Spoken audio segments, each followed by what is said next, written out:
कई बार ऐसा होता है जब कोई व्यक्ति रात में सोने जाता है और उसे नींद नहीं आती है। उसके मन में तरह तरह की बातें आने लगती है और वो सोचने लगता है कि आज दिन भर मैंने कुछ नहीं किया, ना ही मैंने कोई काम किया और ना ही मैंने पढ़ाई की।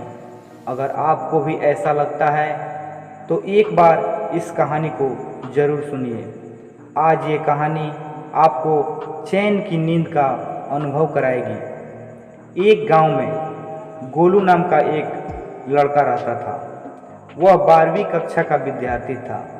वह अपने जीवन में बहुत कुछ करना चाहता था। उसके बहुत सारे सपने थे। वह रोज़ कोशिश करता थोड़ा बहुत पढ़ाई कर लूं, पर जब भी वह पढ़ने बैठता किसी न किसी वजह से सोशल मीडिया और यूट्यूब पर अपना समय व्यतीत कर देता था और वह अपनी पढ़ाई नहीं कर पाता था। और ऐसा लगातार कई दिनों तक चलता रहा, जिसकी वजह से वह जब भी सोने जाता उसे नींद नहीं आती और वह सोचता था आज मेरा पूरा दिन बेकार हो गया, जो एक बहुत बड़ा कड़वा सच था। और वह अपने आप को हारा हुआ समझने लगा, जिसकी वजह से वह बहुत ही डिप्रेशन में आ गया था। और इसी सोच की वजह से वह पढ़ने बैठा और निश्चय कर लिया कि आज चाहे कुछ भी हो जाए, कम से कम 3 घंटे पढ़ाई करने के बाद ही उठूँगा।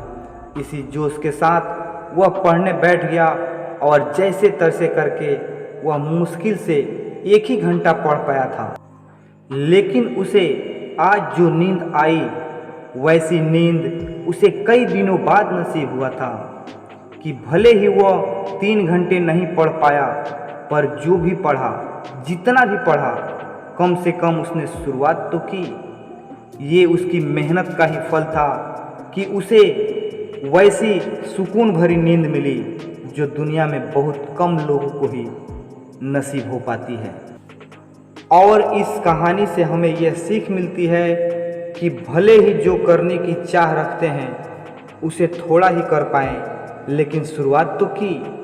और उससे जो खुशी मिली उसे शब्दों में बयान नहीं कर सकता। जितना बड़ा इम्तिहान होगा उतनी बड़ी परीक्षा देनी पड़ेगी। आसान काम नहीं है। छोटे छोटे टारगेट बनाओगे तो छोटे में ही निपटारा हो जाएगा।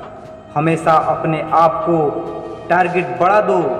हमेशा अपने आप को अनकंफर्ट जोन में डालो। जो इम्पॉसिबल है उसे पॉसिबल करने की शिद्दत, पैशन आपके अंदर होनी चाहिए। जो हो जाता है, सफलता का भी यही राज है। जो इसे समझ गया वो आगे बढ़ गया। छोटे छोटे कदम बढ़ाते जाओ और आगे बढ़ते जाओ।